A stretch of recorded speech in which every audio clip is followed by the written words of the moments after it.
कि आपने कैसे शुरू किया बिजनेस? इसकी कहानी बहुत ही सिंपल सी है। एक छोटे से इवेंट से स्टार्ट हुआ ये बिजनेस। बचे हुए जो कपड़े रहते हैं कतरन से बहुत ही सुंदर सी कुर्ती बनाई, तो मुझे वो कुर्ती बहुत पसंद आई। मैंने कहा हम यही करेंगे। स्टार्टिंग आपने कहाँ किस जगह से की थी? हम लोग एक छोटा सा अपार्टमेंट लेकर के रहते थे। शुरू में तो हमारे पास कोई कस्टमर ही नहीं थे, तो जो मेरी फ्रेंड्स थी वही उन्हीं लोगों ने अपने ऐसे स्टिचिंग के ऑर्डर्स दिए। कभी हमने भी नहीं सोचा था कि मतलब हमारे साथ में इतने 50-60 लोग काम कर रहे होंगे। क्यों डरें कि आगे क्या होगा, अगर कुछ नहीं हुआ तो तजुर्बा होगा।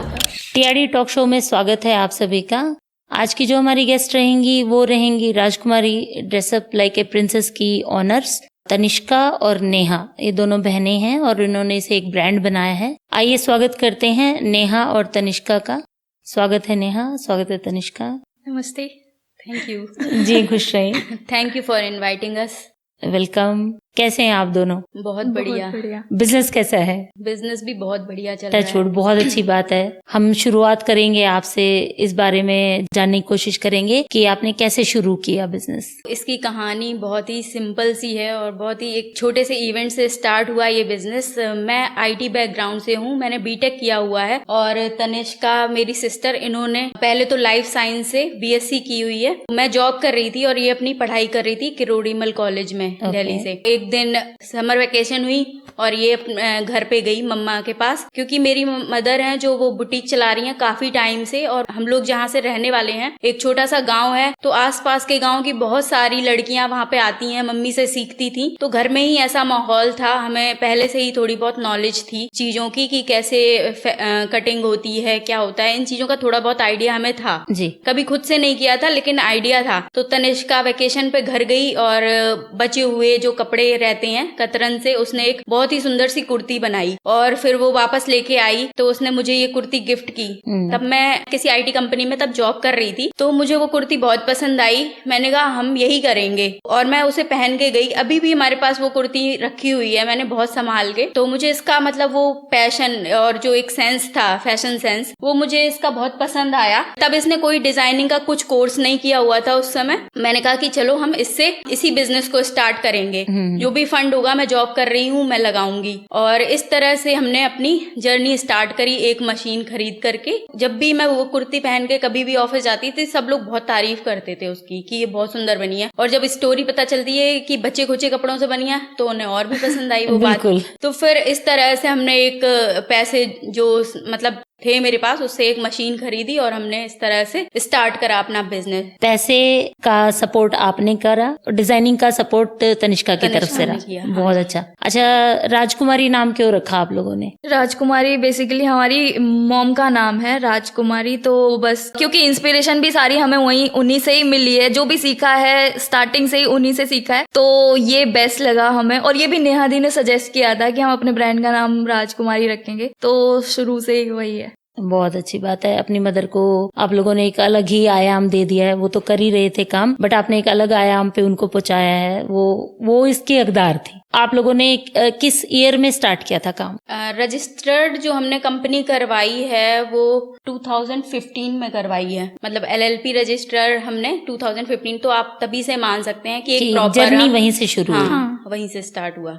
स्टार्टिंग आपने कहाँ किस जगह से की थी? सेक्टर 22 में हम लोग एक छोटा सा अपार्टमेंट लेकर के रहते थे, तो वहां पे ही हमने स्टार्ट की थी। और शुरू में तो हमारे पास कोई कस्टमर ही नहीं थे, तो जो मेरी फ्रेंड्स थी तो वही उन्हीं लोगों ने अपने ऐसे स्टिचिंग के ऑर्डर्स दिए। तो वो जस्ट एक फन था, ऐसा कोई नहीं था कि हमें उससे बहुत पैसे मिलेंगे। एक फन की तरह हमने उसको स्टार्ट किया था बस। तो मेरी एक फ्रेंड है नंदिता, वो आज भी मुझे सपोर्ट करती है। कभी भी मुझे पैसे की जरूरत होती है वही मुझे तुरंत, एक बार मैं बोलती हूँ कि मुझे पैसे चाहिए बिजनेस में लगाने के लिए, तो वो तुरंत बिना मतलब विद इन सेकेंड मेरे अकाउंट में पैसे आ जाते हैं। बहुत अच्छी किस्मत है आपकी जो इतने अच्छे दोस्त हैं आपके पास। बेसिकली हम लोग ये कहेंगे कि जो काम ना मन से, दिल से, खुशी से किया जाता है ना, उस काम में बरकत बहुत अच्छी हो जाती है ना। आप मानोगे ये बात? हाँ जी, बिल्कुल हाँ जी। बिल्कुल। कभी हमने भी नहीं सोचा था कि मतलब हमारे साथ में इतने 50-60 लोग काम कर रहे होंगे। मैंने ऐसा कभी नहीं सोचा था। बस एक हमने सोचा था कि चलो स्टार्ट कर लेते हैं। फिर उसके बाद जो है, मैं तो जॉब में बिजी थी बहुत ज्यादा, सबसे ज्यादा टाइम इसी ने दिया। खुद से पहले तो स्टिचिंग भी करती थी, फिर उनका फोटोशूट करके इंस्टाग्राम पे अकाउंट बनाना। कभी तो मेरे साथ ऐसा होता था, कोई भी नहीं होता था, कोई नई ड्रेस बनाई है घर में तो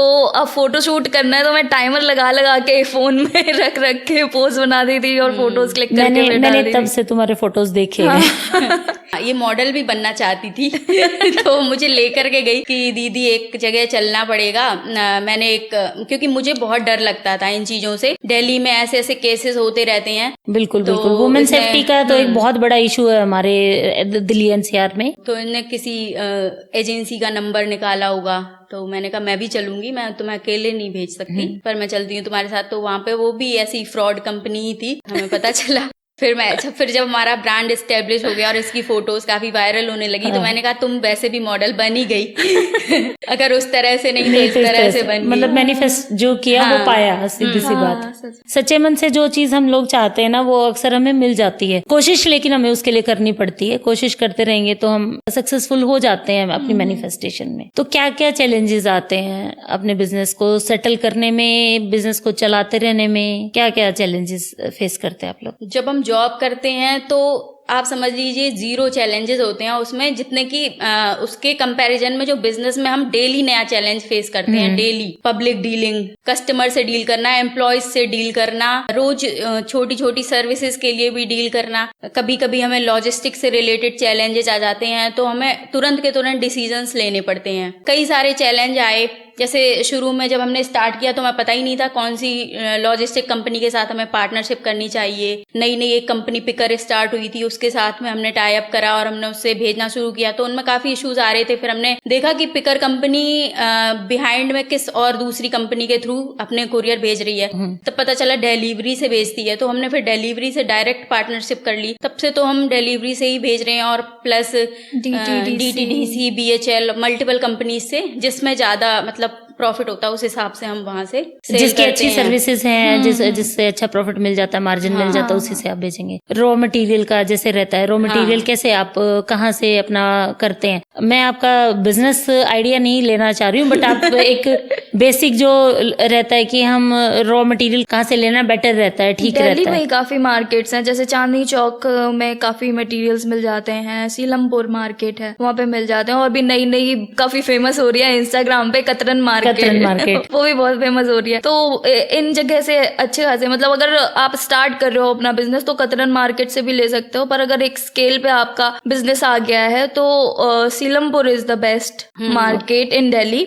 और बाकी सूरत तो हब है ही कपड़ों का। अभी जैसे बहुत सारे चैलेंजेस आते हैं, जैसे कटिंग मास्टर आपने एक रख लिया, वो बहुत अच्छा काम करके दे रहा है ना, और फिर ऑल ऑफ द सडन वो बोलेगा मेरी सैलरी बढ़ा दो, क्योंकि मैं आपको इस तरह के चैलेंजेस भी आते हैं। इस तरह के तो मतलब डेली आते ही हैं कि बढ़िया काम कर रहा है फिर सैलरी बढ़ा दो। वो कभी कभी अगर जेन्युइन है तो बढ़ाना भी पड़ता है हमें। हाँ बिल्कुल, आपको अपना बिजनेस भी देखना है और आपको अपना स्टाफ भी देखना है। और ये ज्यादातर तभी होता है जब मतलब एम्प्लॉयज को पता चल जाता है कि हाँ अब तो डिपेंडेंसी बहुत बढ़ गई है, हाँ अब तो बढ़ ही जाएंगे पैसे, तो तभी आते हैं वो लोग। पहले इन चीजों से भी बहुत डर लगता था कि अगर इसने छोड़ दिया तो क्या होगा, बट अब हम लोग इतने यूज्ड टू हो गए हैं कि अगर कोई चला जाएगा तो काम नहीं रुकेगा, इतना हमें पता चल चुका है अब। तो इतनी ज्यादा हम भी पहले से ही, मतलब जितना एम्प्लॉय सोचता है उससे हम 10 कदम आगे सोच के चलते हैं, और हम उसी हिसाब से अपने स्टाफ मैनेज करके पहले से ही चलते हैं, ताकि अगर कोई छोड़ भी दे तो हमारे बिजनेस पे कोई इम्पैक्ट नहीं आए। अच्छा, दोनों लड़कियां हो तुम, ठीक है, बिजनेस दोनों के नाम है, हाँ जी, ठीक है। आगे प्रॉब्लम नहीं आई कि तुम अलग मतलब शादियों के अलग परिवार हो जाते हैं, तो वैसी कोई प्रॉब्लम तुमने फेस की हो? अभी तक तो ऐसी कोई प्रॉब्लम नहीं आई, क्योंकि हमारे जो हस्बैंड्स हैं they are very very supporting, मेरे भी और इसके भी। ये बहुत अच्छी बात है, देखो, क्योंकि ऐसे हम पहले बोलते थे कि भाई हर कामयाब पुरुष के पीछे एक स्त्री होती है, तो ये पॉइंट आप लोग कहना चाहोगे ना कि हर कामयाब स्त्री के पीछे भी उसका परिवार होता है ना? परिवार में आपके माँ बाप भी हो गए, परिवार में आपका पति भी हो गया ना, और तुम तो नेहा माँ भी बन गई हो, एक छोटी सी गुड़िया की मम्मी हो। उसके साथ क्या चैलेंजेस आते हैं तुम्हें? उसके साथ तो बहुत सारे चैलेंजेस। सबसे पहला तो चैलेंज यही है कि उसको मैं डे केयर में पूरे 8-9 घंटे के लिए छोड़ के आना, तो एक हर एक माँ के लिए एक बहुत बड़ा चैलेंज है अपने बच्चे को छोड़ देना इतनी देर के लिए, क्योंकि मेरे लिए वो भी बेबी है और मेरा बिजनेस भी मेरा बेबी के ही तरह है, तो मुझे दोनों का इक्वली ख्याल रखना पड़ेगा, अदरवाइज मैं इनकम्प्लीट हूँ दोनों के बिना। और प्लस मुझे स्टाफ की सैलरी निकालना, काफी सारी चीजों का ऑलरेडी बर्डन होता है हमारे ऊपर। इतने सारे चैलेंजेस होने के साथ एक और नया चैलेंज होता है जिसका कोई सेंस ही नहीं है, वो होते हैं हमारे इन लॉज, जो बेकार की प्रॉब्लम क्रिएट करते हैं। डे केयर्स में इतनी अच्छी फैसिलिटीज होती हैं, कई बार तो हम लोग भी इतने अच्छे से नहीं रख पाते बच्चों को जितने अच्छे से डे केयर में रखते हैं, क्योंकि वो उनका जॉब है। तो ऑब्वियसली वो बच्चे की अगर टेक केयर नहीं करेंगे तो उनका बिजनेस बंद हो जाएगा। बट उन लोगों को ये बात, इन लॉज को समझाना, ये बात बहुत डिफिकल्ट है कि उनको लगता है कि ये कैसी माँ है, इसे अपने बच्चे से प्यार ही नहीं है, उसको वहां छोड़ देती है 8-8 घंटे के लिए, ऐसा क्या काम है, ऐसा क्या जरूरी है। उनके लिए अगर वही काम उनका बेटा करता है तो वो बहुत अच्छा है, क्योंकि वो पैसे, मतलब वो अर्न करके दे रहा है, घर चला रहा है। लेकिन सेम चीज लड़कियों के लिए वो डाइजेस्ट नहीं कर पाते हैं, और ये मेंटलिटी मेरी समझ से बाहर है बिल्कुल ही। थोड़े टाइम में धीरे धीरे सब समझ में आने लग जाएगा। पहले लड़कियां बाहर नहीं निकलती थी, अब निकल रही हैं, कमा रही हैं, तो धीरे धीरे वक्त बदलेगा। मेरा ये मानना है कि वक्त बदलेगा और बदलना पड़ेगा, उसके बिना हम लोग आगे बढ़ नहीं सकते हैं। आप इंडिपेंडेंट हैं, इस वजह से आप अपने डिसीजन भी ले पाते हैं। इस बात से आप कितनी सहमत है? ये तो मैं 100% एग्री हूँ। अगर कोई भी लड़की इंडिपेंडेंट है, मतलब लड़कियों के लिए इंडिपेंडेंट होना बहुत जरूरी है आज की डेट में। मैं अपनी बेटी को भी यही सिखाऊंगी कि पैसे के लिए कभी भी किसी के ऊपर डिपेंडेंट मत रहना, अपना चाहे भले ही तुम कम। ये सेम चीज हमने अपनी माँ से भी यही सीखा है, क्योंकि उन्होंने भी बहुत स्ट्रगल किया है अपनी लाइफ में, और उन्हीं से ये चीज हमारे अंदर आई है, और हम भी यही चाहते हैं कि हमारे बच्चों में भी आगे ये जाए ही जाए। वक्त को देख के हमारे लिए ये चीज ना बहुत जरूरी है कि हम बेटियों को सशक्त बनाएं, स्ट्रांग बनाएं, आर्थिक रूप से स्वतंत्र बनाएं, है ना। ये बहुत जरूरी है चीज, और अच्छा है धीरे धीरे पेरेंट्स भी समझ रहे हैं, और यंग जनरेशन है तुम्हारी, तो तुम लोग तो समझ ही रहे हो इस चीज को। बहुत हमारी मम्मी का तो ड्रीम ही यही था कि हम लोग 5 सिस्टर्स हैं, तो उनका ये ड्रीम था कि मेरी हर एक लड़की इंडिपेंडेंट हो, मतलब पैसे के लिए उसे किसी के ऊपर आगे हाथ ना फैलाना पड़े, एटलीस्ट अपना तो अर्न कर ही ले अपने लिए। तो आई थिंक उनका ड्रीम आज सक्सेसफुल हो गया। हम 5 लोग अपने अपने फील्ड में कुछ ना कुछ कर ही रहे हैं, सभी लोग इंडिपेंडेंट हैं, बधाई के पात्र हैं वो। और एक कामयाब माँ होना ही एक बहुत बड़ी बात होती है ना, तो वो कामयाब माँ है, क्योंकि बच्चियां 5 की 5 अगर अर्न कर रही हैं, अपने पैरों पे खड़ी हैं, तो सारी कामयाबी का श्रेय पहला उन्हीं को जाता है। पिता को दूसरा जाता है, पर माँ को पहला जाता है। इसी के मैं अपनी एक नीस की स्टोरी ऐड करना चाहूंगी। छोटी थी वो, मतलब मेरी बड़ी दीदी की बेटी, मुश्किल से वो 1 साल की होगी, और वो मेरी मम्मी से पूछ रही, नानी आपने अपनी लाइफ में क्या किया है। कहती है कि मुझे समझ नहीं आया, इतना छोटा बच्चा ऐसा सवाल कर रहा है और मैं क्या बोलूं। तो बस उन्होंने कहा, मैंने तुम्हारी मौसियों को और मम्मियों को पढ़ाया लिखाया है, बस यही किया मैंने अपनी लाइफ में, और कुछ नहीं किया। तो ये कितनी बड़ी बात है कि मतलब उस जमाने की लेडीजों के लिए यही बहुत बड़ी बात है कि उनके बच्चे पढ़ लिख के एक सक्सेसफुल लाइफ जी रहे हैं, इंडिपेंडेंट। छोटे छोटे सपने पूरे करने में माएं अपनी जान लगा देती हैं। मान लो आप बचपन में आपको कोई चीजें चाहिए होती थी, तो फाइनेंशियली बहुत फर्क है आज के स्टेटस में और पहले के में। ये नहीं कि आपके ही, लगभग सबके साथ ही है कि मीडियोकर फैमिलीज की मैं बात कर रही हूँ कि जब हम छोटे थे तो हमें एक पेंसिल बॉक्स 4-5 साल चलाना पड़ता था। फिर उसके बाद आप लोगों की जनरेशन आई तो उसमें वो पेंसिल बॉक्स 1 साल चल गया, 1.5 साल चल गया ना। अब वालों को तो हर तीसरे दिन नया चाहिए होता है ना, तो ये स्पेयर में पड़े रहते हैं। मतलब इस चीज का, जैसे चीज की वैल्यू बोलते हैं ना, वो वक्त के साथ साथ चेंज हो रही है। क्यों हो रही है? क्योंकि फैसिलिटीज बढ़ रही है ना। अभी बिजनेस में हर तरह के राइवलरी भी होती है, उसमें मेल भी हैं, फीमेल भी हैं, हर तरह के लोग मिलते हैं। आम जीवन में भी मिलते हैं तो बिजनेस में भी मिलते होंगे। तुम्हें किस तरह के लोगों से सामना करना पड़ता है? एज सच तो हमें राइवलरी तो किसी से सामना नहीं करना पड़ा। स्कैम्स बहुत चलते हैं इंस्टाग्राम पे, जैसे कि अभी कुछ दिनों से मैं नोटिस कर रही हूँ अपने इंस्टाग्राम पे, जैसे कोई वीडियो अगर हमारा वायरल हो जाता है तो उसमें बहुत कमेंट्स होते हैं। हम हर कमेंट्स जाके पढ़ नहीं सकते। उसमें क्या करते हैं लोग, ऐसी फेक प्रोफाइल बना ली और उससे कमेंट्स करना शुरू कर देते हैं कि ऑर्डर करने के लिए मेरे इस व्हाट्सएप नंबर पे कांटेक्ट करें। तो कुछ लोग क्या करते हैं कि हाँ, अब कमेंट पे रिप्लाई आया तो उसी पे जाके ड्रेस ऑर्डर कर दी, पेमेंट कर दिया। तो इस तरीके के लोग बहुत हैं इंस्टाग्राम पे। इससे रिलेटेड हमने वीडियोस भी बनाए हैं, इवन यूट्यूब पे भी और इंस्टाग्राम पे भी बना के हमने डाले हैं। यही सब स्कैम्स और इसी तरीके के लोगों से सामना करना पड़ता है। और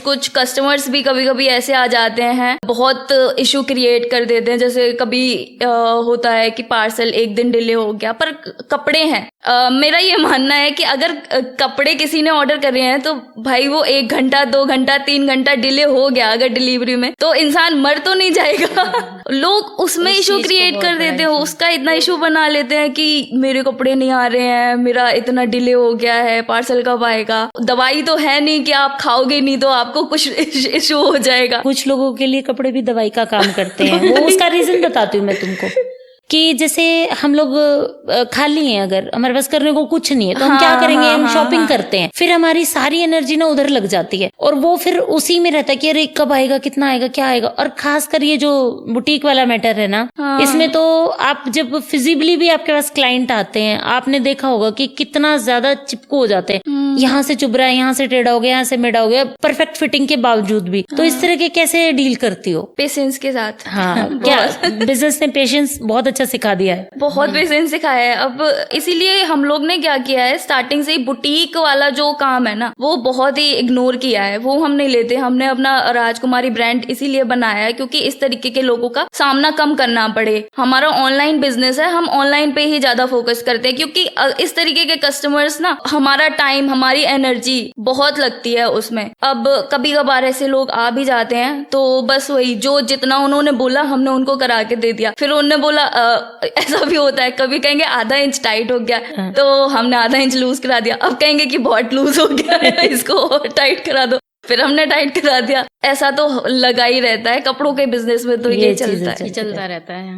बिजनेस करते करते ना आपके पास हर तरह के लोग आते हैं ना, कभी कोई, कभी कैसा, कभी कुछ। तो तुम्हें कभी किसी ने कोई थ्रेट दिया है, कभी किसी ने कुछ इस तरह की हरकत की है? हाँ जी, एक बार मेरे साथ ऐसा हुआ था।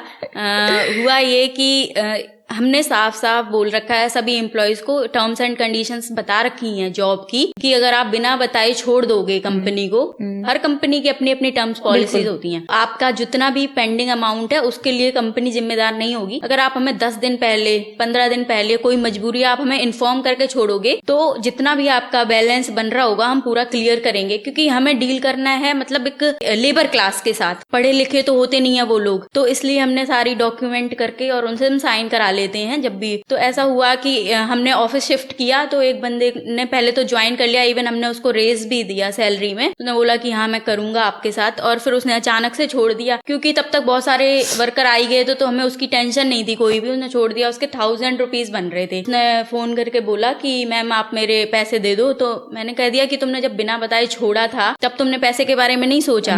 1000 रुपए कोई बड़ी बात नहीं थी देना मेरे लिए, लेकिन मैंने बस इसीलिए कि हमने टर्म्स एंड कंडीशंस तुम्हें बता रखी हैं तो आपने क्यों नहीं उनको फॉलो किया। बताने में क्या दिक्कत थी, अच्छी खासी उनके साथ बॉन्डिंग थी हमारी, बढ़िया काम भी करते थे। तो बोले कि अच्छा आप ऐसा करना, तो वो 1000 रुपए का आप एक कफन सिलवा लेना अपने लिए। तो एक पल को तो मैं थोड़ा सा डर भी गई क्योंकि भरोसा नहीं कर सकते ना इस तरह की मेंटेलिटी का। फिर मैंने सोचा कि ऐसे बोलते रहते हैं, मैंने इग्नोर कर दिया। मैंने अपने हस्बैंड को बताई ये बात, तुरंत ही कह रहे अब तुम मेरे साथ ही जाओगी आओगी। मैंने कहा ऐसा कुछ नहीं है। फिर अभी 4-5 महीने बाद फिर से उनका मैसेज आने लगा मेरे मास्टर जी के पास कि मुझे रख लो, मुझे नौकरी नहीं मिल रही है। तो ये सब चलता रहता है, डर तो लगता है कई बार। नहीं देखो, जिस तरह से एम्प्लॉइज आते हैं कम पढ़े लिखे सेक्टर के होते हैं तो हाँ, उनके साथ डील करना, कब उनके पास पैसे की दिक्कत आ रही है और कब हमारे साथ माथापच्ची करके वो खराब कर दे सारी चीजें, आप कह नहीं सकते। तो अलर्ट तो आपको रहना पड़ेगा। किसी भी बिजनेस में आपको अलर्ट रहना पड़ता है ना। नेहा तुमने बताया कि एम्प्लॉय इस तरह से बात हो जाती है, एम्प्लॉय थ्रेट करते, कभी क्लाइंट ने भी थ्रेट किया इस तरह से? अरे हाँ, बहुत हो जाते हैं कभी कभी। अभी मैं रिसेंट की एक बात बताती हूँ। तो जैसे कि मैंने बताया था कि 3 घंटे अगर डिले हुआ था तो कस्टमर परेशान हो जाते हैं। इसी तरीके की एक कस्टमर थी हमारी, उन्होंने भी बहुत परेशान किया। फिर उनके हस्बैंड ने तो हमें कॉल करके बोला कि 1 घंटे की दूरी पे है गुड़गांव से नोएडा, मैं आ जाऊंगा, ये कर दूंगा वो कर दूंगा। तो इस तरीके के मिलते रहते हैं हम लोगों को, झेल लेते हैं हम लोग ये भी। कैसे? कुछ नहीं, बस मैंने तो उनसे ज्यादा बात नहीं करी, मतलब जो उनके हस्बैंड थे उनसे ज्यादा बात नहीं करी। मैंने कहा कि अगर मैंने डीलिंग आपकी वाइफ के साथ करी है तो मैं आपकी वाइफ से ही बात करूंगी, आपको मैंने ऑर्डर आपसे नहीं लिया तो मैं आपसे बात नहीं करूंगी। तो फिर उनको मैंने समझाया भाई कि रुक जाओ, 1-2 घंटे रुक जाओ, मिल जाएगा पार्सल, ऐसी भी क्या जल्दी है। पर वो बहुत हाइपर थी कस्टमर। फिर हमने छोड़ा उसको बात को वहीं पे। फिर शाम तक जब उनका डिलीवर हो गया तो वो ये इशू लेके बैठ गई कि मैंने 2 बैग्स मांगे थे आपसे, आपने एक बैग दिया है मुझको। तो बहुत इशू क्रिएट करने वाले लोग होते हैं और सबसे डील करना पड़ता है, ये चीजें लेके नहीं बैठ सकते हम लोग, नहीं तो। अच्छा, इंटरनेशनल डिलीवरीज भी होती है? हाँ, और उनका कैसे रहता है? उनका तो हम लोग पर्सनली जनरली ऑर्डर लेते हैं, और अब तो हमने वेबसाइट पे भी इम्प्लीमेंट कर रखा है, और डायरेक्ट ऑर्डर कर सकते हो ऑनलाइन आप, और डायरेक्ट वेबसाइट से ही पेमेंट भी हो जाती है। और कुरियर वगैरह हम लोग बेस्ट कुरियर जो है आजकल, इंटरनेशनल कुरियर जो बेस्ट कंपनी है वो DHL है, उसी के थ्रू भेजते हैं, तो 4-5 दिन में डिलीवरी भी हो जाती है। आगे के क्या प्लान्स है? अगले 5 साल में खुद को कहाँ देखते हो? आगे 5 साल में हमें 5 नए स्टोर्स खोलने हैं। पहली बात तो गुड़गांव में भी जरूर खोलें। यही प्लानिंग है अब हमारी, ऑनलाइन बहुत हो गया अब हमें। अच्छा, एक बात तो बताओ, हाँ, अपने वर्क को, अपने बिजनेस को आप किस जगह पे देख रहे हो? मतलब कि टारगेट कस्टमर क्या रहता है? मोस्टली हम लोग टारगेट, जो ऑडियंस को टारगेट कर रहे हैं वो मिडिल क्लास फैमिलीज हैं। बहुत ज्यादा हाई क्लास के क्लाइंट्स नहीं है हमारे, ताकि हम उन्हें एक अफोर्डेबल रेंज के और एक अच्छी वैरायटी में प्रोडक्ट्स प्रोवाइड कर सकें। तो हमारा यही टारगेट रहता है। कई बार हम कुछ इंटरनेशनल डिजाइन्स की कॉपी भी बनाते हैं ताकि वो उनको थोड़े अफोर्डेबल रेंज में उनको मिल सकें। तो इस तरीके से मेरा टारगेट यही है कि हर लड़की जो है वो अपने आप में एक प्रिंसेस है, तो उसे भी फील आनी चाहिए कि मैं प्रिंसेस हूँ, और उसके आउटफिट के जरिए हम उसको ये फीलिंग देना चाहते हैं। ब्रांड का जो मोटिव है वो यही है कि every girl is a princess in her own way. तो इस तरह से हम राजकुमारी ब्रांड के जरिए हम हर लड़की को एक प्रिंसेस वाली फीलिंग्स और वाइब्स देना चाहते हैं। कई बार कस्टमर से जब ऐसे कमेंट्स हमारे पास आते हैं कि ये ड्रेस पहनने के बाद सच में मुझे एक प्रिंसेस जैसी फील आई, तब मतलब मुझे असली सेटिस्फेक्शन तभी मिलता है। इतना सेटिस्फेक्शन मुझे जब हमारा 1 करोड़ या 2 करोड़ रेवेन्यू हो जाएगा तब भी नहीं मिलेगा जितना मुझे इन चीजों से मिलता है, कस्टमर के रिव्यूज से जो सेटिस्फेक्शन मिलता है। बिजनेस में अप डाउन आते रहते हैं ना, तो आपने भी जरूर सामना किया होगा, क्योंकि कोविड में से तो हम सभी निकले हैं। तो कुछ ऐसा हुआ कि कभी ऐसा मन हुआ हो कि उठा के बंद कर दो, अब नहीं हो पा रहा? कभी ऐसा हुआ? कोविड के टाइम पे बहुत बार ऐसे ख्याल आए मन में, जब बहुत लॉस में जा रहे थे हम, कस्टमर्स नहीं थे, और हम मतलब सैम्पलिंग चल रही है, महीने भर केवल सैम्पलिंग चल रही है, कोई कस्टमर नहीं है। क्योंकि कोविड के टाइम पे लोगों का क्या माइंडसेट हो गया था, बाहर निकलना नहीं है, कपड़े लेके क्या करेंगे, तो कपड़े कुछ ऑर्डर नहीं आ रहे होते थे, बस हम सैम्पलिंग कर रहे थे, बस इस उम्मीद में कि कभी ये चीजें सॉर्ट आउट होंगी तो हम उसके लिए तैयार रहेंगे। तो बहुत बार ऐसी थॉट्स आते थे मन में कि अब बंद कर देते हैं, पर जैसे कि हम 2 लोग हैं तो हमारे बीच ये कोऑर्डिनेशन रहता था। मैं कभी लो फील कर रही हूँ तो she is there to lighten up, and अगर वो कभी लो फील कर रही है तो मैं उन्हें समझाती थी कि नहीं, अभी होप है, अभी हम आगे और कुछ कर सकते हैं। तो ऐसे बहुत मोमेंट्स आए हैं और बहुत मोमेंट्स से हमने ऐसे बाहर भी निकले हैं। कोविड के टाइम पे बहुत लॉस था, एंड वो लॉस अब जाके हम रिकवर कर पाए हैं 2 सालों बाद। लोगों ने कभी एक दूसरे के प्रति भड़काने की भी कोशिश की होगी, कोई ना कोई तो जरूर ऐसा मिला होगा।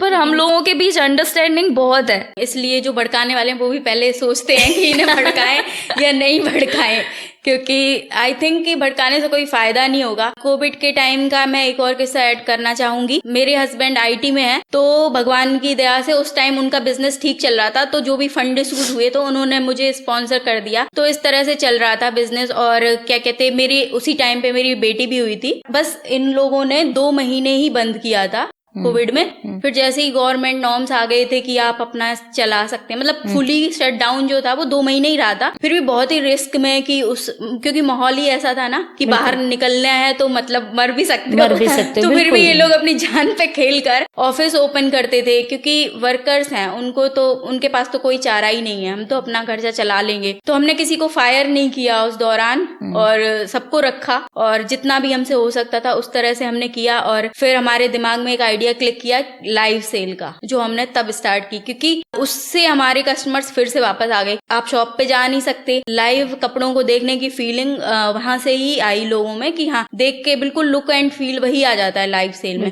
तो तब से वो हम अभी तक रेगुलरली, हमने एक सेगमेंट है हमारा सेल करने का कि जैसे डेड स्टॉक हमारा ऐसे क्लियर हो गया उससे लाइव सेल के थ्रू। और ये आइडिया मेरे हस्बैंड ने दिया था कि तुम इस तरह से एक बार ट्राई करके देखो, तो अभी भी चलता है और बहुत अच्छा रिस्पांस आता है। मतलब कस्टमर काफी एक्टिव हो जाते हैं उस टाइम। मुझे पता है, कई बार मुझे पसंद आई हुई ड्रेस भी बिक जाती है ना, तो फिर ले नहीं पाती हूँ। हाँ, तो वो आइडिया कोविड के ही टाइम आया था, और काफी बढ़िया है वो चीज, और तब से अब तक रेगुलर ही है। हाँ, हमने उसे बंद नहीं किया कि चलो कस्टमर को, क्योंकि वैसे आप फोटो में हो सकता है कि एडिट कर दी गई हो फोटो, लेकिन लाइव में क्या एडिट होगी। ध्यान से वो दिखाती भी है मैंने देखा हाँ। है तनिष्का का कि कपड़े को बहुत एक क्लोज डिटेल, लाके हाँ, दिखाएगी कि क्या है, कुछ मिसिंग है तो नहीं, उनमें रिटर्न के तो चांसेस बिल्कुल नहीं होते, क्योंकि एग्जैक्ट आपको पीस ही वही मिल रहा है और उनमें स्टॉक भी बहुत ही लिमिटेड होता है। तो वो एक जो क्या बोलते हैं, एक सेल स्ट्रेटेजी थी, वो बहुत बढ़िया थी और बहुत अच्छा काम करा उसने। और इसमें डेड स्टॉक भी आपका क्लियर पड़ा हो नहीं गया, रहता, क्लियर हो हाँ, जाता है ना। बिजनेस में डेड स्टॉक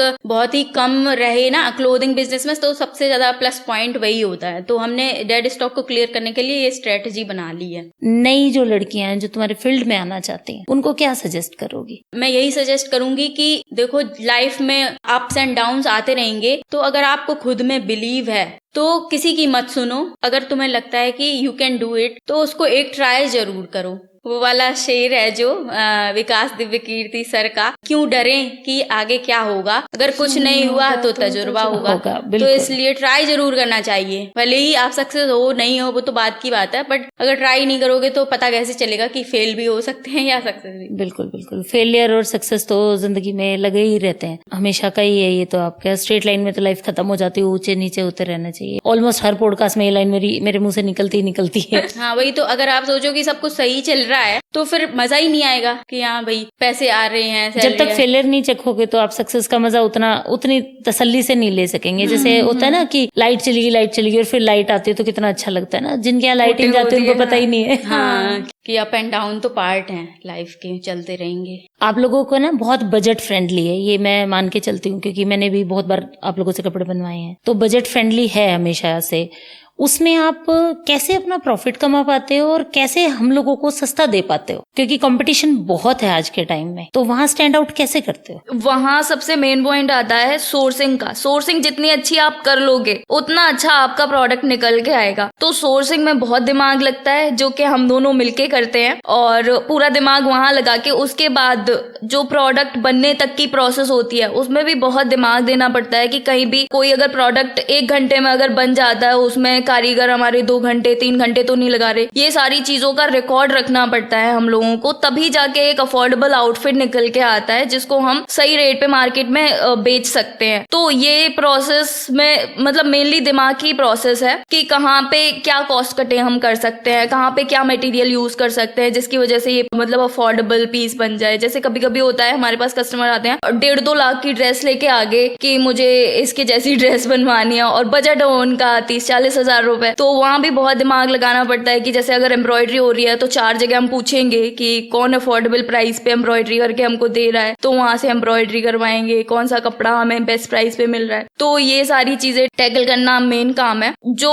वेबसाइट पे जैसे आपने हमारे देखा होगा 99 स्टोर है, बिल्कुल, तो उस पे हम प्रोडक्ट्स ही ऐसे पूरा दिमाग लगा के पूरा सैम्पलिंग ही इसी तरीके से कराते हैं कि हाँ जो प्रोडक्ट बन के आया है उसके ऊपर हमें बस 20% हमें प्रॉफिट मिल जाए, उसके बाद वो बिक जाए। इससे कस्टमर को भी फायदा है और उससे हमें भी फायदा है, क्योंकि मार्केट में जैसे आपने देखा होगा होलसेल में जो पीसेस मिलते हैं, तो जो प्राइस पे बिक रहा होता है मतलब जो सेलिंग प्राइस होता है और होलसेल प्राइस उसका जस्ट हाफ होता है। बिल्कुल। तो हमने उसके बीच का रास्ता निकाला है। अब हम क्या करते हैं, जो प्रोडक्ट बना है अफोर्डेबल प्राइस पे बना है, अगर उसके हमारे 300-400 पीस बिक रहे हैं तो एक तरीके से वो होलसेल ही है हमारी तरफ से। तो हम उस तरीके से उसको प्रोडक्ट को डिजाइन करते हैं, उसी तरीके से उसकी मैन्युफैक्चरिंग कराते हैं, देन उसको 10% 20% प्रॉफिट लेके सेल आउट कर देते हैं। इस तरीके से अफोर्डेबिलिटी भी बनी रहती है, कस्टमर्स भी बने रहते हैं और प्रॉफिट भी बना रहता है। एक तुम्हारा बहुत प्यारा सा आउटफिट है, व्हाइट कलर का एक अनारकली था, वो बहुत चीप रेट पे तुम देते थे,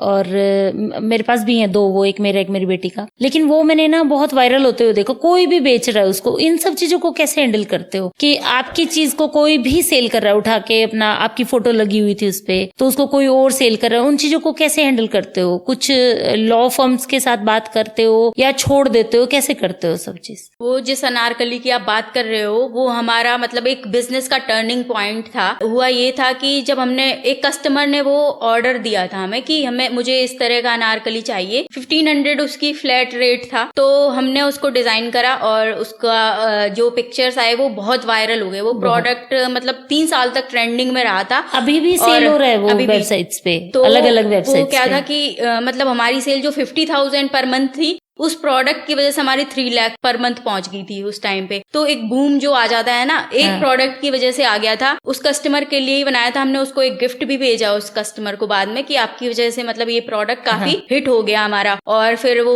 अमेजोन पे, फ्लिपकार्ट पे, इन सब पे बहुत ज्यादा सेल आउट हो रहा था। फिर कई लोगों ने उसकी कॉपीज भी बनाना शुरू करी। मेन जो था उसका फ्लेयर वाला पार्ट था कि हम लोग बहुत ज्यादा फ्लेयर देते हैं और जो लोग कॉपी बेच रहे थे उनके में फ्लेयर बहुत कम होता था। कई बार अमेजोन पे लोग बाय करते थे हमारा प्रोडक्ट, फिर रिटर्न कर देते थे वो वाला प्रोडक्ट। तो जब वो वापस आता था तो पता चलता था कि ये मतलब कि कॉपी है, फेक है। अच्छा, इस तरह की चीजें भी हो जाती है कि प्रोडक्ट किसी और से लेके और तुम्हें रिटर्न कर कोई दिया, और कर देता उसको है। कैसे हैंडल करते थे तुम फिर? उनका तो पहले अमेजोन क्लेम करते थे हम लोग, तो वो रिटर्न कर देते थे पैसा। लेकिन बाद में काफी उन्होंने ये भी पॉलिसीज बना दी क्योंकि कई लोग फेक क्लेम भी करते थे अमेजोन पे। तो फिर हमने क्या किया, हमने अमेजोन, फ्लिपकार्ट, पेटीएम इन सब पे बंद कर दिया और हमने सिर्फ अपनी वेबसाइट rajkumari.co पे फोकस किया और हमने अपने प्रोडक्ट सिर्फ वहीं पे ही सेल करना शुरू कर दिया। अब डायरेक्ट हम कस्टमर को देते हैं और हमारी खुद की रिटर्न पॉलिसीज हैं, क्योंकि अमेजोन में क्या है 30 डेज रिटर्न पॉलिसी है। वहां पे लोग पहनते हैं, पार्टी करते हैं, फिर ड्रेस रिटर्न कर देते हैं। तो इस तरह के स्कैम्स कर रहे हैं, अभी भी करते होंगे या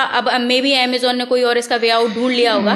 बट उस टाइम ये होता था तो फिर मुझे यही लगा कि इन पे बंद कर दे, क्योंकि उसमें मुझे कोई ज्यादा प्रॉफिट नहीं था। वो तो फिर नुकसान वाली बात हो गई। हमें उनमें प्रॉफिट नहीं हो रहा था मार्केट प्लेसेस पे, इसलिए मैंने फिर मार्केट प्लेसेस पे बंद कर दिया था। तो उस प्रोडक्ट ने हमारी सेल को काफी ज्यादा मतलब चेंज कर दिया था। एक तब से हमें लगा, उसके बाद ही हम लोग बिजनेस को लेके कुछ बहुत ही ज्यादा सीरियस हो गए थे। हाँ, तो वही है कि कब कौन सी चीज क्लिक कर जाए, तो हमें ट्राई करते रहना पड़ता है अपनी लाइफ में कि ये प्रोडक्ट मतलब एक ही प्रोडक्ट हमारे बिजनेस की शेप को ही चेंज कर देता है। वो अभी तक इन फैशन है, वो कभी आउट ऑफ फैशन नहीं गया है, वो अभी तक इन फैशन है। बहुत अच्छा प्रोडक्ट है वो, बहुत बहुत अच्छा प्रोडक्ट है। उसमें मतलब उसकी एक ये भी खासियत है कि अगर कोई फैट पर्सन पहनता है तो उसमें काफी स्लीक लुक आता है, क्योंकि यहाँ पे बिल्कुल गैदर्स नहीं है। तो वही है कि कौन सी चीज वायरल हो जाए उस पे डिपेंड है। उसकी ना जो फर्स्ट पीस था वो मैंने खुद स्टिच किया था, खुद ही मैंने उसकी कटिंग करी थी और बहुत दिमाग लगाया था कि ये बनेगा कैसे, बहुत बहुत सोचा था, तब जाके मैंने उसका आउटकम निकाल पाया था और बहुत अच्छा बन के आया था वो पीस। और पिक्चर्स भी खुद ही फोन से, और वो भी कोई फोन बहुत हाई फाई नहीं था, नॉर्मल फोन से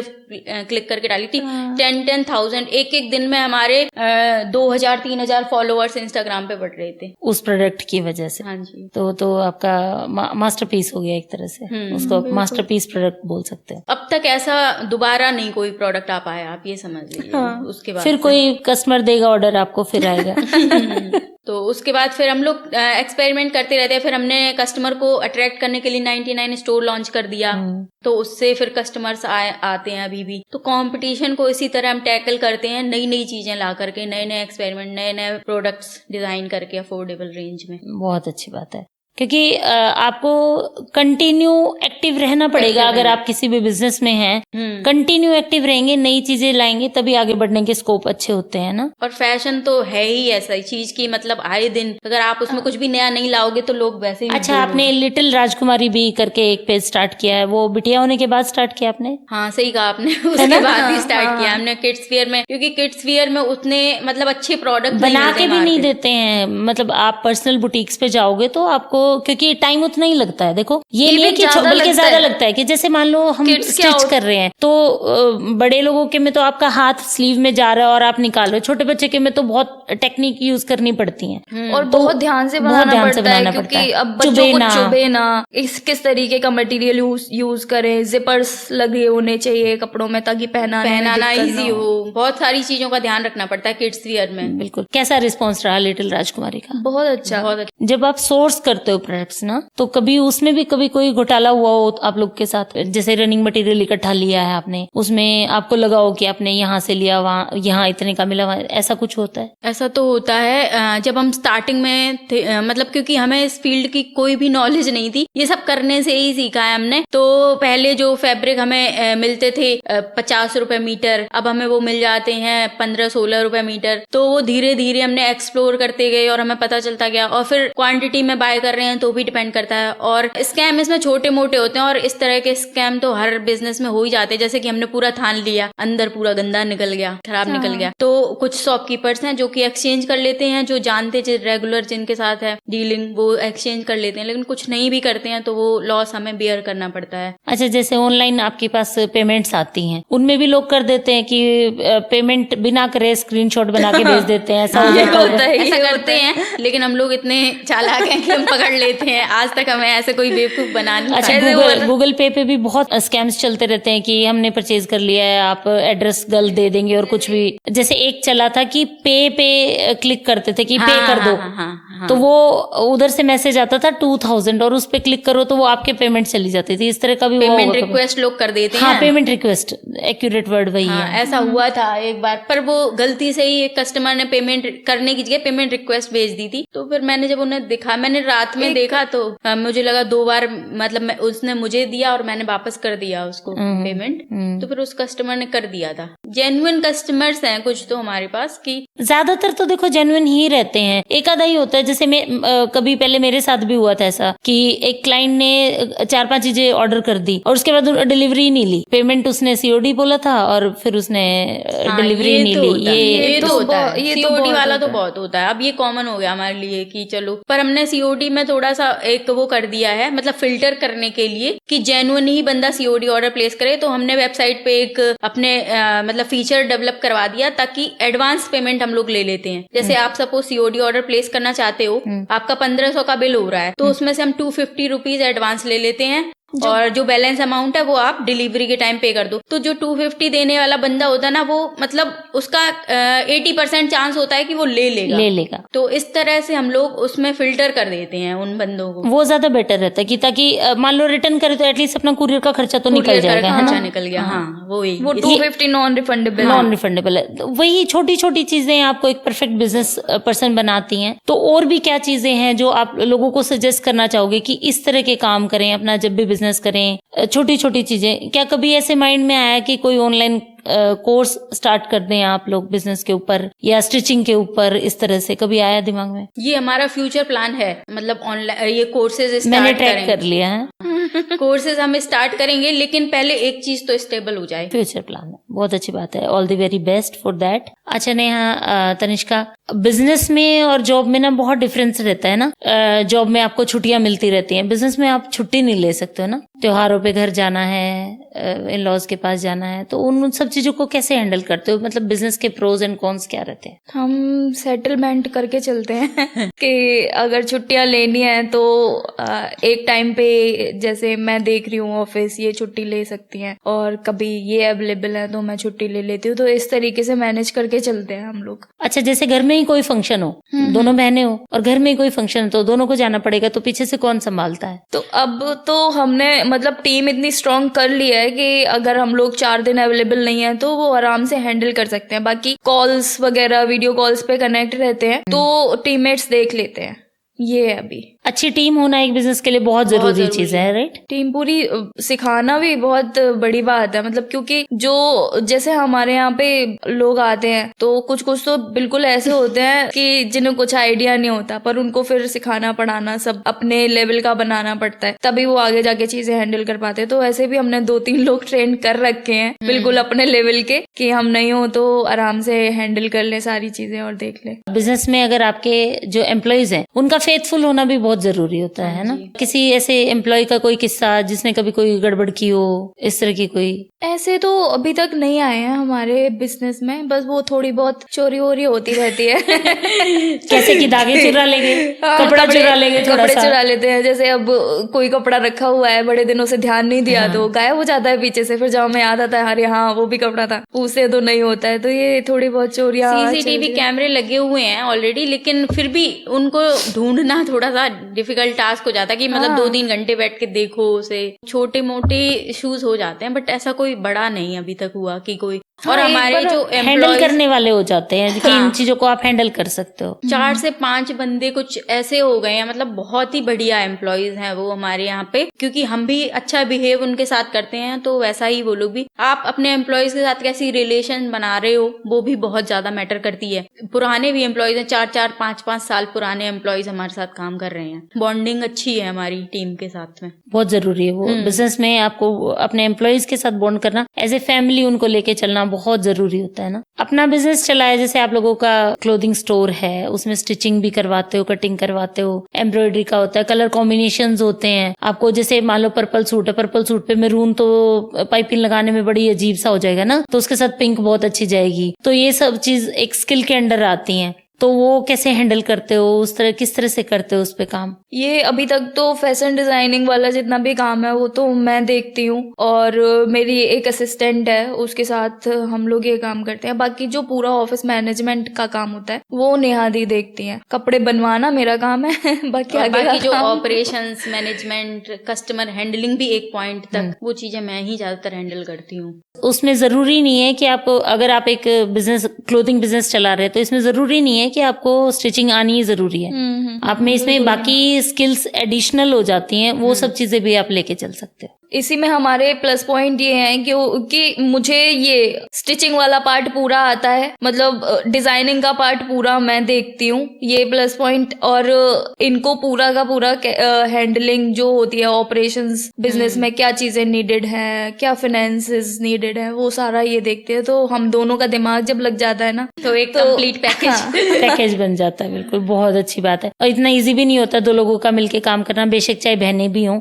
इसमें बहुत अंडरस्टैंडिंग की जरूरत रहती है ना। अच्छा, मैंने अपनी लाइफ में हमेशा देखा कि जहाँ बहनें बहनें होती है ना, वहाँ पे रिश्तेदार आपके बड़े पीछे पड़ते हैं ना, रिश्तेदार भी, अड़ोस पड़ोस भी, सब बहुत पीछे पड़ते हैं। और आप तो 5 बहनें, आपकी मम्मा ने कैसे हैंडल किया ये चीज? एक्चुअली पहले मम्मा के ऊपर बहुत प्रेशर यही रहा होगा कि तुम लड़का हो जाए, उसी चक्कर में तो 5 बहनें होगी। पर मेरी मम्मी और मेरे पापा दोनों ही इस चीज में मतलब काफी स्ट्रांग हैं, और उन्होंने कभी भी हमारी पढ़ाई में कोई कसर नहीं छोड़ी कि मेरी मतलब बेटियां, उन्होंने हमें बेटी नहीं समझा, जैसे वो अपने बेटे को रखते उसी तरह से उन्होंने सबको पढ़ाया लिखाया और काबिल बनाया। तो हमें आज तक ये जेंडर डिस्क्रिमिनेशन वाली चीज अपने घर में तो कभी फेस नहीं करनी पड़ी। तो अच्छी बात है कि घर में फेस नहीं करनी पड़ी, तो आप स्ट्रांगली आज खड़े हो ना। हाँ, अगर घर में ही माँ पापा अगर आपके स्ट्रांग नहीं होंगे ना, तो फिर बहुत फेस करनी पड़ हो जाती सकता है है अगर भाई होता तो हमें फेस करना पड़ता ये। हाँ, हो सकता है। देखो, हो सकने को तो कुछ भी हो सकता है ना। तो लेकिन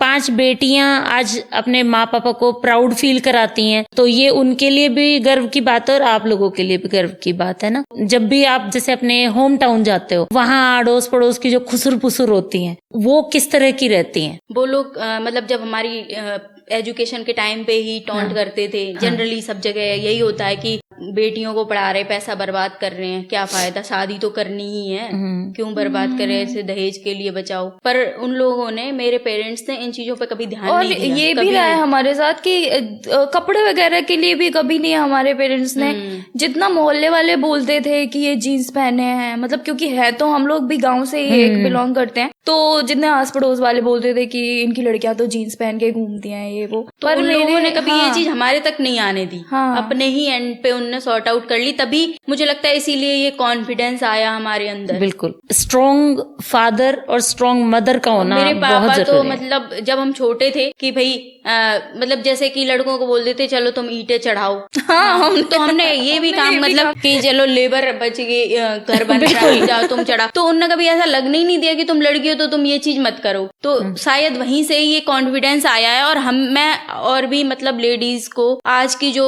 जनरेशन की लड़कियां हैं, मॉम्स हैं, वो बहुत ज्यादा पैम्पर करते, ओवर पैम्पर करते अपने किड्स को, तो जिसकी वजह से बच्चे स्ट्रांग नहीं बन पाते। तो उन्हें छोड़ना चाहिए फ्री, उन्हें खेलने दो, जो करना चाहते हैं उन्हें करने दो, ताकि आगे चल के वो आपके ऊपर इतने ज्यादा डिपेंडेंट ना हो, चाहे लड़का हो या लड़की हो, कुछ भी हो, उन्हें करने दो जो करना चाहते हैं। मैं बहुत ज्यादा पैम्पर नहीं करती, जब जरूरत होती है मैं डांटती हूँ, जबकि वो अभी छोटी छोटी ही है 3 साल की, बट फिर भी जैसे आज की जनरेशन ये माइंड सेट ही है। मैं कोशिश करती हूँ कि ना करूँ, लेकिन उसके पापा बहुत ज्यादा ओवर प्रोटेक्टिव, तो मैं उनको भी मना करती हूँ कि बेटियों के लिए बाप वैसे भी ओवर प्रोटेक्टिव होता ही है, नॉर्मल है। उसको जरा सी छींक आएगी डॉक्टर के पास ले चलो, मैं कहती हूँ थोड़ा सा मतलब आप आराम से भी ले जा सकते हैं, कोई 1-2 दिन वेट करके, पर होता है, शायद ये नेचुरल है। और आपकी अपब्रिंगिंग पे भी बहुत डिपेंड करती हैं चीजें ना, कि आपको जैसे आप लोगों को रफ टफ पाला गया है, हाँ, तो आप लोगों के लिए ये चीज बड़ी नहीं है, लेकिन जहाँ ओवर पैम्पर्ड बच्चे पले होते हैं ना, वहाँ ये चीजें दिक्कत आती हैं। बच्चे को बाद में भी प्रॉब्लम्स आती है, ओवर पैम्पर्ड बच्चा बाद में बहुत दिक्कत उसकी लाइफ में खुद में बहुत दिक्कत आती है, क्योंकि आगे चल के उसकी लाइफ में क्या होने वाला है, तो उसके लिए थोड़ा तो प्रिपेयर्ड रहना ही चाहिए। प्रोटेक्शन शील्ड के साथ ना बच्चे खराब होते हैं, बढ़ते नहीं है आगे। जब होता है ना कि मैं यहाँ अड़ूंगा तो मैं गिरूंगा या चलूंगा, है ना, लेकिन जब पता है कि मैं गिरूंगा मेरा पापा पीछे से उठा लेगा ना, तो फिर वो उठने की कोशिश भी नहीं करता। ये फर्क रहता है। आपकी लाइफ में ये चीज कभी नेगेटिव गई है? नेगेटिव तो बिल्कुल भी नहीं रही है। इससे मुझे यही लगता है कि ये चीज बहुत ही पॉजिटिव रही है मेरे लिए। पहले जरूर फील होता था कि ये पापा मेरे से क्या करवाते रहते हैं तब बुरा लगता था, लेकिन जब आज मतलब सोचती हूँ तो लगता है कि ये सब चीजें जरूरी है। मतलब इन्हीं चीजों ने स्ट्रॉन्ग बनाया है कि जैसे जाओ आटा चक्की से आटा की बोरी उठा लाओ हमने तो क्योंकि लड़का नहीं है तो हमें तो उठाना ही पड़ेगा साइकिल में रख के। हाँ, जब हमारे कोई भाई नहीं है तो करना किसको है, हमको ही करना है, तो खुद ही लाना है, सब्जी लाना है, कुछ भी करना होता था खुद ही करते। अब जैसे हस्बैंड है वो प्रोटेक्ट कर दे तो मुझे कभी कभी लगता है कि क्यों कर रहे हैं, मैं तो कर सकती हूँ ये काम। तो नेगेटिव नहीं है ये चीज, मेरे हिसाब से तो अच्छी चीज है ये। सशक्त होना कोई नेगेटिव कभी हो भी नहीं सकता है, सशक्त होना हमेशा पॉजिटिव रहता है। मेरी बड़ी जो दीदी है उनकी 2 बेटियां, मेरी भी बेटी, अब जो मेरे से छोटी सिस्टर है उसके लड़का हुआ है। तनिष्का सबसे छोटी है? तनिष्का से भी छोटी, मेरे से भी एक छोटी है जो अभी पीएचडी कर। अच्छा, जो पीएचडी कर रही है। हम दोनों के बीच में जो है सिस्टर उसको लड़का हुआ है। मेरे पापा बड़े खुश थे। आप लोग 5 बहनें हैं, तो बिजनेस में पांचों ही शामिल हैं या आप दोनों ही शामिल हैं? मेजरली तो हम दोनों ही हैं, बाकी सपोर्ट सभी का रहता है। कभी किसी चीज में कुछ सपोर्ट करना होता है, they are always there, but अभी मेजरली हम ही दोनों एक्टिवली देख रहे हैं। वो लोग क्या करते हैं तीनों? बड़ी वाली जो सिस्टर है वो टीचर है, गवर्नमेंट टीचर, और जो मेरे से छोटी मतलब हम दोनों के बीच में जो सिस्टर है वो पहले हमारे साथ ही कर रही थी, बट शादी के बाद उसका जो मतलब वो लोग कानपुर में रहते हैं तो उन्होंने डिसाइड वहीं पे अपना बिजनेस स्टार्ट किया है, तो वहाँ है। और छोटी सिस्टर जो सबसे छोटी सिस्टर है वो पीएचडी कर रही है अभी, तो उसका जो एम है मतलब या तो वो यूपीएससी क्रैक करना चाहती है, और बाकी अभी जो स्कॉलरशिप पे ही वो पीएचडी करी, तो she is also started earning. अक्सर ना जिस घर में बेटियां होती है ना, तो लोग बाग भी अक्सर आके कह जाते हैं कि भाई एक तो घर जमाई आपको रखना ही रखना पड़ेगा आगे के लिए। तो आपके पेरेंट्स ने कभी ऐसा कुछ बोला? ऐसा तो कभी कुछ नहीं बोला। वो लोग तो बस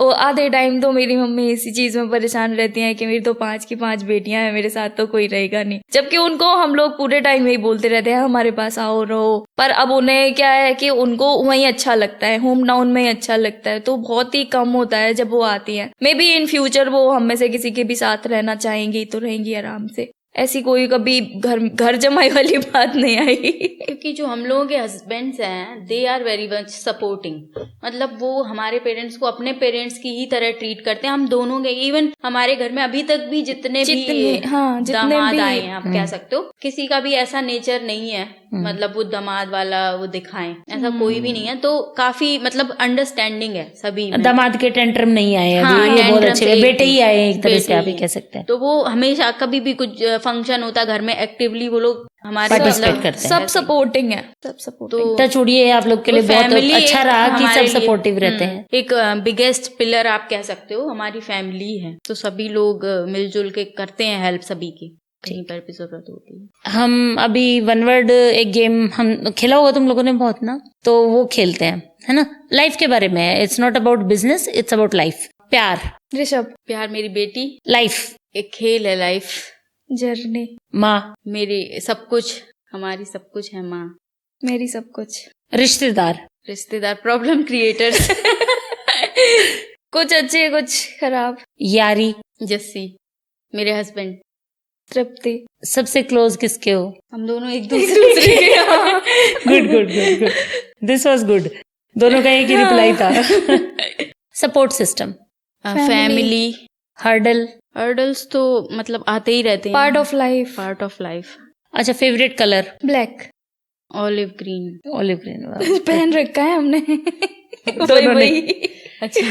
फेवरेट फूड? पास्ता। दाल चावल। Cooking? Cooking I don't like cooking. I like cooking. Favourite फिल्मी गाना? गाने तो बहुत सारे हैं। फेवरेट? मत आज मारे। दोबारा से बोलो। मत आज मारे यूं बेवजह रे, अपना बना ले। तुम्हारा? ऐसे कोई आ नहीं रहा दिमाग में। Favourite celebrity? मेरा नाम ले सकते हो। अच्छा फिर से बोलो आप। Favourite celebrity? तनिष्का शर्मा। कोई नहीं है अभी तक। कोई नहीं है। तनिष्का ने अपना नाम ले दिया। Male actor favourite? Arjun Kapoor नहीं है। अर्जुन कपूर नहीं है।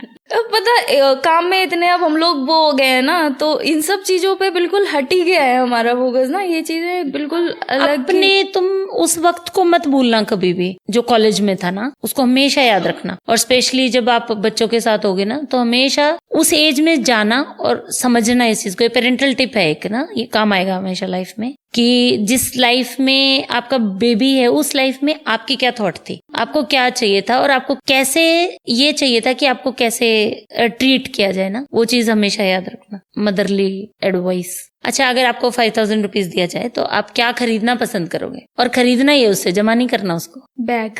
बैग। आप? 5000 में, लेकिन कुछ आता भी तो नहीं। बहुत कुछ आता बहुत कुछ अरे आता कैसी है। बात कर रही हो, राजकुमारी से ही बहुत कुछ आ जाता है। शूज। Favourite car? मेरे पास जो है वही। तुम्हारा भी? बड़ी बड़ी गाड़ियां पसंद है मेरे को तो। कब ले रही हो फिर? आएंगी कभी। अगली बार उसी में आना। अच्छा, ड्रेसेस में आपको सबसे ज्यादा क्या पसंद है पहनना रेगुलर वियर में? राजकुमारी के सारे आउटफिट्स। हाँ। कुछ भी हो राजकुमारी का। कुछ भी हो। अभी आज तो नहीं पहना हुआ तुमने? सर्दी बहुत है। हमारे पास सर्दी तो है। इससे क्या पता लगता है कि राजकुमारी को विंटर वियर भी लॉन्च कर देना चाहिए? बहुत आइडिया दे दे मैंने तुम्हें आज। नहीं, एक्चुअली सेगमेंट डिसाइडेड है हमारा। हम लोग मतलब पार्टी वियर क्लोथ्स में ही डील करेंगे, क्योंकि मल्टीपल चीजों में डील करना भी इजी नहीं है, इसलिए थोड़ा नहीं हो जाएगा धीरे धीरे। Favourite city? नोएडा। नोएडा। हाँ, नोएडा। उसी ने बहुत कुछ दिया है। हाँ। वैसे कहाँ के रहने वाले हो आप लोग बेसिकली?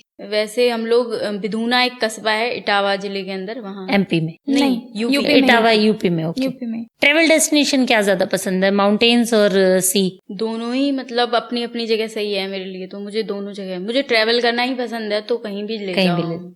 सेम। माउंटेन्स अलग से कॉल नहीं करती, बीच अलग से कॉल नहीं करता।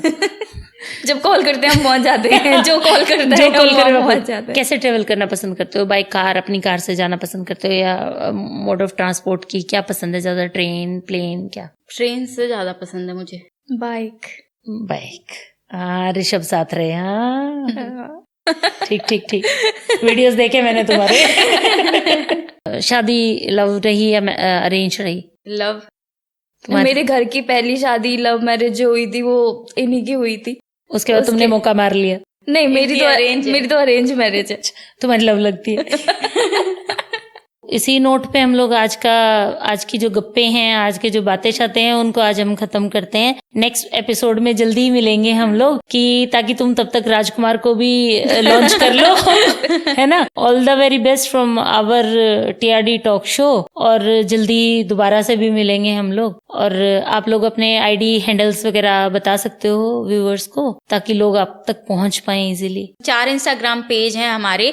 एक है लर्न विद राजकुमारी, एक है राजकुमारी एक्सेसरीज, एक है लिटिल राजकुमारी, और एक है राजकुमारी.dulip, और एक और है ऑफिशियल पेज राजकुमारी ऑफिशियल, जिसपे ऑफर्स वगैरह हम लोग पोस्ट करते हैं। जैसा कि नाम से आप लोगों को समझ आ ही रहा होगा, तो अलग अलग सेगमेंट में हमने अलग अलग पेजेस बना रखे हैं, ताकि यूजर का थोड़ा एक्सपीरियंस इजी हो जाए। अगर उसे एक्सेसरीज देखनी है तो एक्सेसरीज के पेज पे जा सकता है, और हमारी वेबसाइट पे अलग अलग कैटेगरीज में सारे प्रोडक्ट्स अवेलेबल हैं। तो कुछ भी किसी को भी ऑर्डर करना है, वो राजकुमारी.co वेबसाइट से ऑर्डर कर सकता है। वुमेन से रिलेटेड एक तरह से आप कह सकते हैं वन स्टॉप सॉल्यूशन है। एक्सेप्ट फुटवियर्स, हम लोग mostly all the things, accessories, clothing, kids wear भी, गर्ल्स एंड वुमेन्स के, ये चीजें सारी हमारे वेबसाइट पे आपको मिल जाएंगी इजीली। यूट्यूब चैनल भी है आपका, उसके बारे में भी बता दीजिए। हाँ, यूट्यूब चैनल भी हमने स्टार्ट किया है। उसमें हम कंटेंट डालते हैं ताकि हम एक कस्टमर के साथ एक कनेक्ट बना सकें, कस्टमर हमें अच्छे से जान सके। हमारा जो YouTube चैनल है उसका नाम भी राजकुमारी ड्रेसअप लाइक अ प्रिंसेस, अगर आप YouTube पे सर्च करेंगे तो हमारा चैनल मिल जाएगा। अगर आप लोग चाहें तो आप हमारे चैनल को सब्सक्राइब कर सकते हैं। जो भी ये देख रहा है talk show, they can also subscribe our channel. अच्छा नेहा, हमारे टॉक शो के लिए, टीआरडी टॉक शो के लिए आप क्या कहना चाहोगी? बहुत ही बढ़िया लगा मुझे मिसेस ज्योति आपसे मिलकर के, और thank you so much for inviting us. Although ये हमारा पहला पॉडकास्ट था, but it was really a very good experience to talk with you, and TRD talk show team is also very very helpful and supporting staff. So यहाँ आके मुझे बहुत अच्छा लगा, और ये पूरा का पूरा जो आपका सेटअप है यहाँ पे बहुत ही पॉजिटिव वाइब्स आ रही हैं, तो this is very good, and I hope आपका ये टॉक शो काफी अच्छा जाए, काफी पॉपुलर जाए। ये हमारी शुभकामनाएं आपके साथ। Thank you so very much. हम सबकी भी शुभकामनाएं आपके साथ है कि जल्दी से जल्दी और आगे बढ़ो, मिलियंस में जाए आपके व्यूज, आपका टर्नओवर तो अभी हो ही रहा है, तो वो भी मिलियंस तक पहुंचे। Thank you so much. Thank you for being here. आज के एपिसोड में हम मिले नेहा से और तनिष्का से, जिन्होंने अपना एक ब्रांड बना लिया है छोटी सी उम्र में ही। थोड़े से पैसों से शुरू करके आज इन्होंने 1 करोड़ रुपए तक का अपना कारोबार कर लिया है। तो इसी तरह की इंस्पायरिंग स्टोरीज के लिए आप हमें फॉलो करते रहें और चैनल को सब्सक्राइब करें, लाइक करें, कमेंट करें। अगले इसी तरह के एपिसोड के लिए आपके पास अगर कोई स्टोरी है तो उसको लेके आप हमारे पास आएं, आपको भी हम मौका देंगे अपनी कहानी कहने का। तो नमस्कार।